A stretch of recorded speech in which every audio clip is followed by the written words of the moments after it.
That's about all I know. All Probably right. Lily or something like that. Yep. Yeah.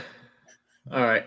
All right, everyone. So, for those of you watching, we have some very super special guests this week, Pastor John and Sharon. You might be asking yourselves, you're still in high school. Why would you need to know about marriage? Well, like we said before, as far as engagement goes, you might not be there yet, but sometimes it's helpful to be told things earlier in your life so you can kind of tuck it away in your back pocket for later on. And John and Sharon just recently celebrated 42 years of marriage, correct? So it's safe to say that you've got a little bit of experience in marriage, just a little bit. There are people with more, but not many. Thank you guys so much for joining us. So I'm going to pray, turn it over to you guys, and then you share for a few moments. And then as we've done before, everyone watching, if you have questions you would like for them to answer at the end, preferably relevant questions. They have the right to deny to answer anything, to be honest. So let me pray, and then I'll turn it over to you all. God, we're grateful for the good gift of marriage, the gift of relationships that you've given us.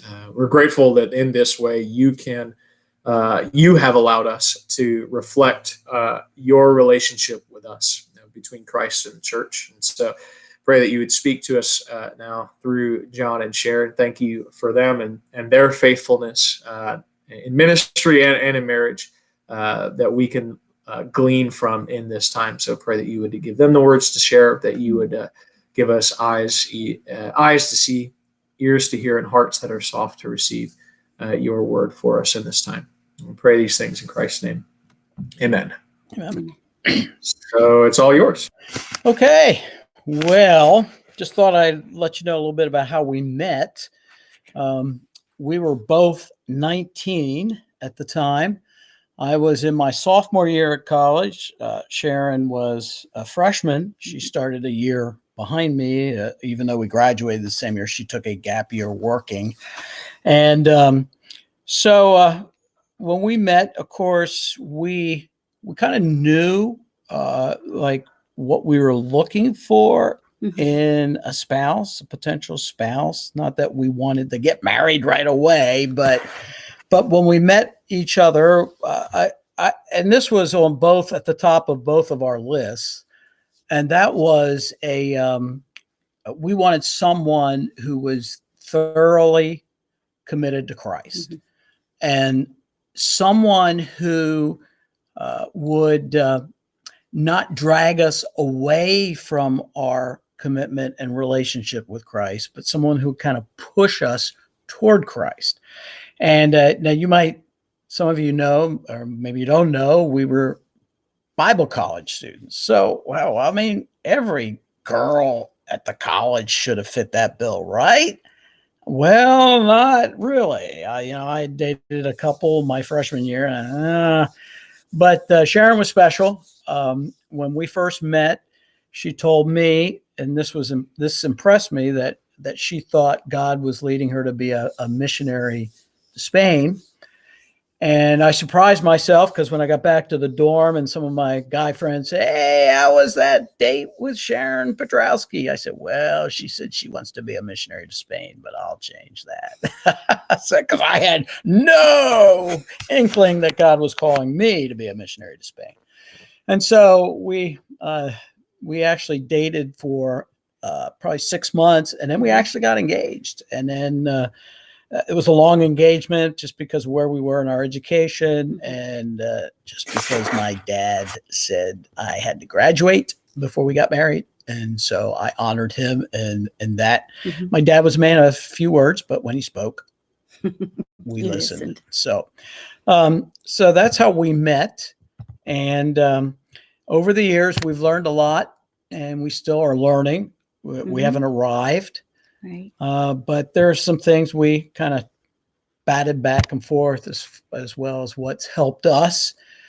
And probably at the top of the list would be commitment, and commitment, obviously, to Christ, but a commitment to each other that we are priority. She's my number one priority. After my commitment to God, after my commitment to Jesus Christ, she's number one. So we try to live that out. And I know she feels the same way because of some things that I don't know. Do you want to share anything on that about commitment and commitment to one another? Yeah. And the commitment that you make, putting each other first, many times, most times, that's really important. And you never know what you're going to come across in a marriage. It could be all of a sudden you have real physical issues. You have tragedy. You just never know. We got married, and then I got pregnant 6 weeks after we got married. We hadn't planned on that. That was a little stressful. And I was able to finish my schooling. And Emily was born spring break. So, stress and how you handle that is important. Yeah. And as Sharon said, commitment to one another. I think of the verse in Philippians chapter 2, where Paul's talking about having the attitude of Christ. And he said, each of you should consider the other as more important than himself.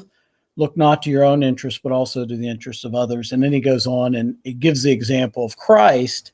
And of course, what did Christ do for us? He laid down his life. And that's kind of the type of sacrificial commitment. And, sometimes you don't always feel like being committed. I mean, emotions, they're up and down. You get a bad night's sleep. Maybe you don't have the warm, fuzzy feeling toward your spouse that you normally do, or maybe you're physically sick, or you ate too much pizza and you get indigestion, but commitment. I once heard love defined in this way, and I think it's really helped us. That love is a commitment of the will to seek the welfare of the one loved. Yeah. And so that's what we try to do. We try to seek each other's welfare. And so commitment to Christ and to one another. Communication's another, man, that's huge. Keeping those communication lines open, trying to pick the right times, because timing sometimes can be, I know that early in our marriage, I'd be climbing into bed exhausted, and Sharon would climb into bed and she'd be laying there, and I would hear, what's up? What's wrong? And so then she would dump this huge thing. It usually wasn't about us. It was often about our kids. And I would say, oh, Congressman Lloyd Smucker is leaving us. Sorry, Congressman, we've got a higher calling here than talking to you. Okay, we took care of that. So anyways, I lost my train of thought. So, we worked it out where if she had something really huge she wanted to talk about, that we just say, okay, after a good night's sleep, and that's important because you get a good night's sleep, perspective, it changes. And then something that seemed like really, really, really, really mountainous at 10:30 at night when you're crawling into bed and totally exhausted, you wake up refreshed, and it's like, oh, yeah. I said, hey, what you want to talk about last night? Well, it wasn't all that big a deal. We can talk about it later. Oh, okay. So, but communication, keeping those lines open. I think conflict, decide how you're You going. You mean having conflict? Having conflict. Okay, having conflict. That's conflict. A key. No, you will have conflict. You will. But I grew up in a home that there was, both of us grew up in non-Christian homes. There was a lot of fighting in my home between my parents. So I knew I could not marry somebody who would just yell at me. And so, John doesn't do that. We get mad. And then we just kind of walk off.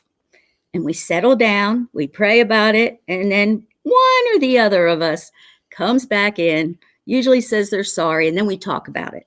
But we don't just, let it fly, screaming or yelling or anything. So, that has worked for us. Mm-hmm. Yeah. And keeping, always being ready to forgive, knowing that God in Christ has forgiven us. Yeah. I mean, in a marriage relationship, you're going to hurt one another. It's not like you climb out of bed saying, and I've never climbed out of bed saying, I'm going to hurt my wife today.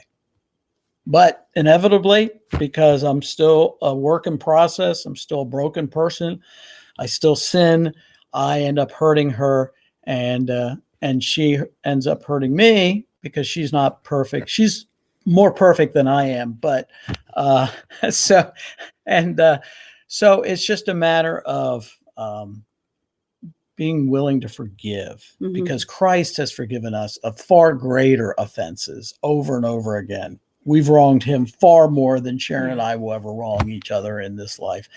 And so we follow his example. We don't hold grudges. Right. We keep short accounts. That 1 Corinthians 13 passage about love, what is love? It's patient, it's kind, and all those things are things that it's good to pursue.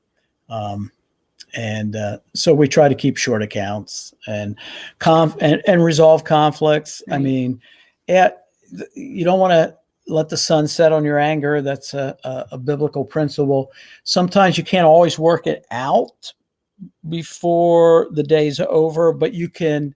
And what we've done, we've always agreed, okay, we're both exhausted, we're both tired, we're not thinking clearly. Tomorrow after dinner, or whenever we know we can carve out some alone time, quiet time, and that differs from time to time depending on the age of the kids and all. But you make a commitment that you're going to work it out. Another thing is companionship. We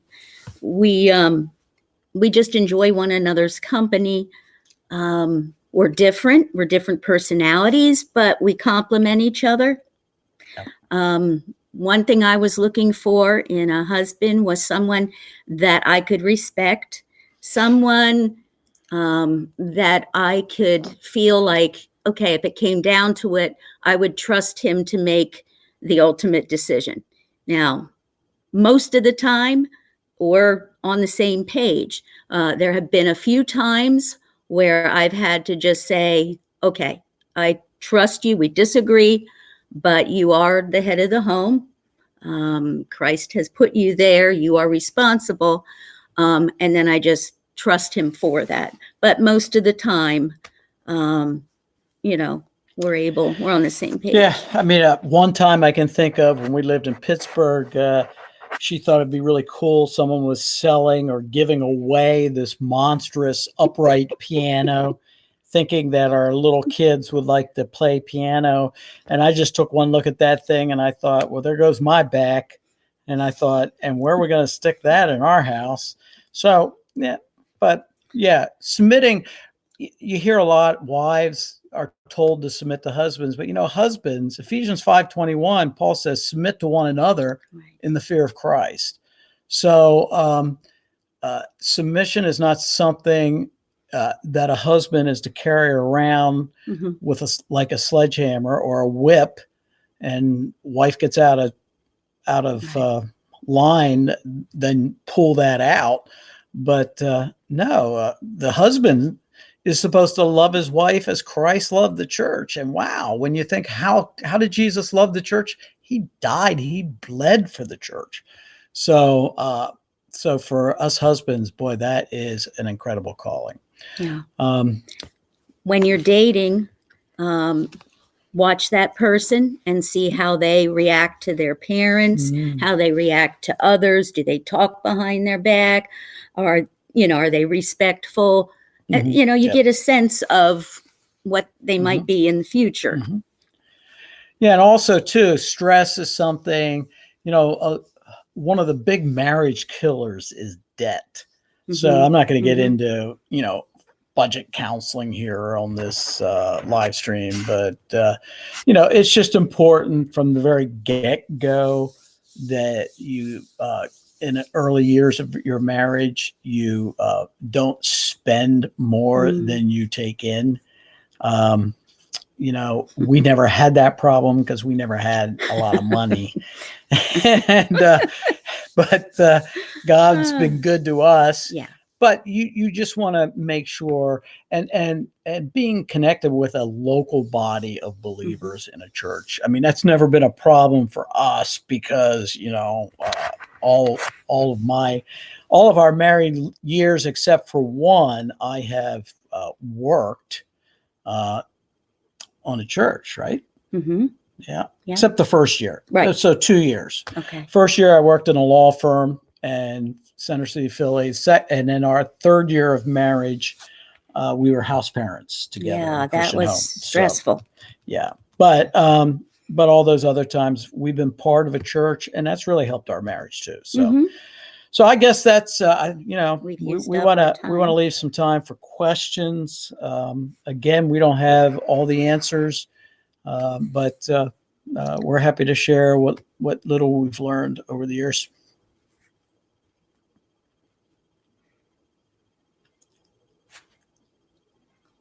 Can't hear you.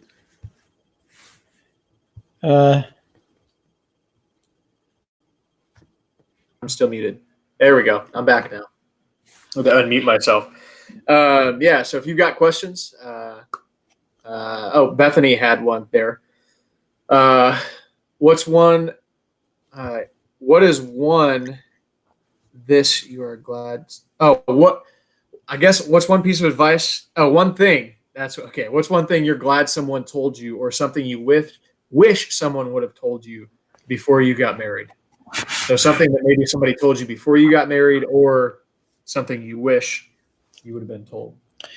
Well, I think one bit of advice I got was the whole idea that the honeymoon doesn't last forever, and you're soon going to learn that a good marriage takes a lot of effort and a lot of hard work. So that was one bit of advice that I really took to heart.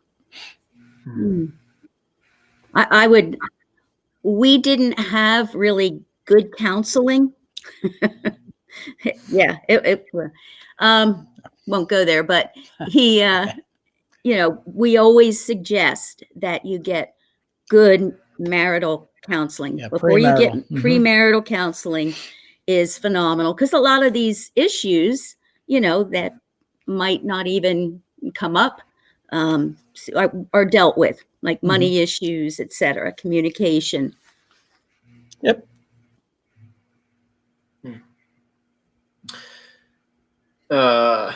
You'll see if somebody else asks something, but I have one question that I have is, we talk about marriage. In a marriage, you have the opportunity to show the world, show people around watching exactly how the relationship between Christ and the church works, and put the gospel on display. Can you share with us a way that you've seen that happen through your own marriage? Or if that makes sense, like, can you name a time where you've actually gotten to see God working through your marriage in that way? Well, I think the obvious answer to that would just be across the years, in my role as a pastor, and when I think of the first two churches I pastored, where I was solo pastor. I can think the very first church in Suburban.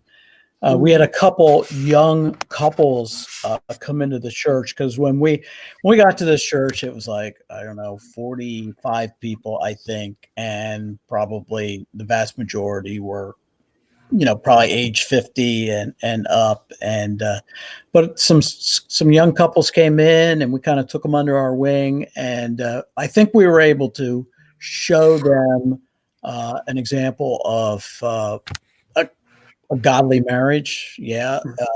Warts and all, but because they saw in us, I think, grace, and from things that they would say to us, how can you forgive that? Or, and it's like, yeah, it's because that's what Christ calls us to do. So, yeah. Anything you want to add to that? Nothing's quite coming to Yep. mind. Cool. All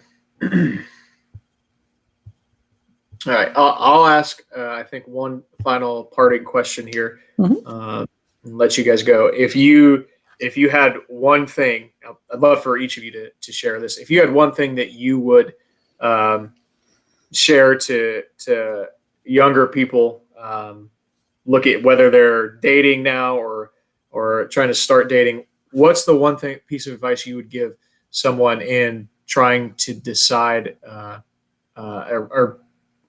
so what I'm looking for here, choose a future spouse? It's a piece of advice you give. I think the first thing that comes to my mind is that before you even date, make sure you have it clear in your mind the qualities you would be looking for in someone you would want to spend the rest of your life with, because that's the call of that's the call of Christian marriage. The marriage covenant is to be made for a lifetime. So you need to look at, okay, I'm looking for someone that, if you're a woman, I'm looking for someone that I can respect, someone that I believe would be a Christ-like example for my children, if God gives us children. And break it down. What does that look like? Because if you get into a dating relationship and infatuation, I mean, you might be attracted physically, or something else about the personality of the person really draws you in. And you got to know ahead of time, because sometimes you got to if you get emotionally attached and it becomes clear this person doesn't have some of those qualities, then you've got to be strong and say, we got to break this off, because this is not. Yeah.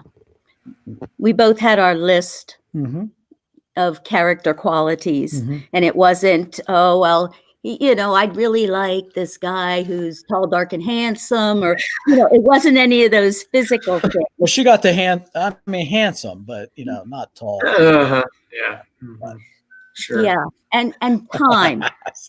Date a while, because you want to see that person. How do they deal with stress? How do they, deal with other people? Because that's how they'll deal with you. We did have one couple that we remember were always fighting. They were engaged and were always fighting. Well, eventually it broke off. Every evening. We were all relieved. Yes. So, make sure that you're compatible, because companionship means a lot. Yep. Awesome. All right. Well, thank you guys so much for joining us. I've got a couple announcements I want to make here at the end, but you guys you're free to go. Thank you once again for doing this, taking your time out and sharing from what God has taught you and your years of experience in marriage. Well, glad to be here with you guys. Anyone who's watching, thanks for showing up. Thanks, Charlie, for the invite. Thanks, Bethany, for that delightful question you asked. And so next time I see you two together, I'll be asking you a question. That's fair. Okay. Thanks a lot. We'll see you. See you guys. And let's leave.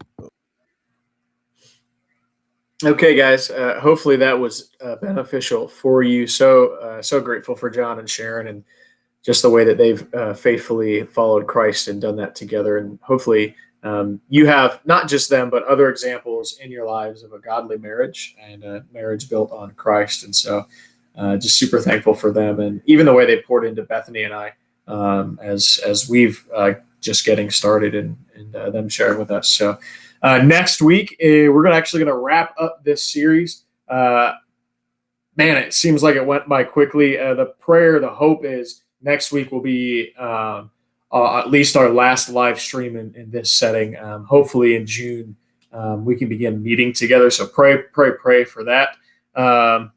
Secondly, reminder, pause and pray this Friday. Again, I'm just going to do this this Friday and the following Friday, and it'll be over. Grand prize winner of the trivia from those things, remember, gets R.C. Sproul's book, the 25th anniversary edition of The Holiness of God, and a box of Cheez-Its. So, pretty dope prize if you ask me. So you want to be there for that, and just a time to spend some time together, praying together and encouraging one another, and just checking in. So that's this Friday, 7:00. Hope you'll join us for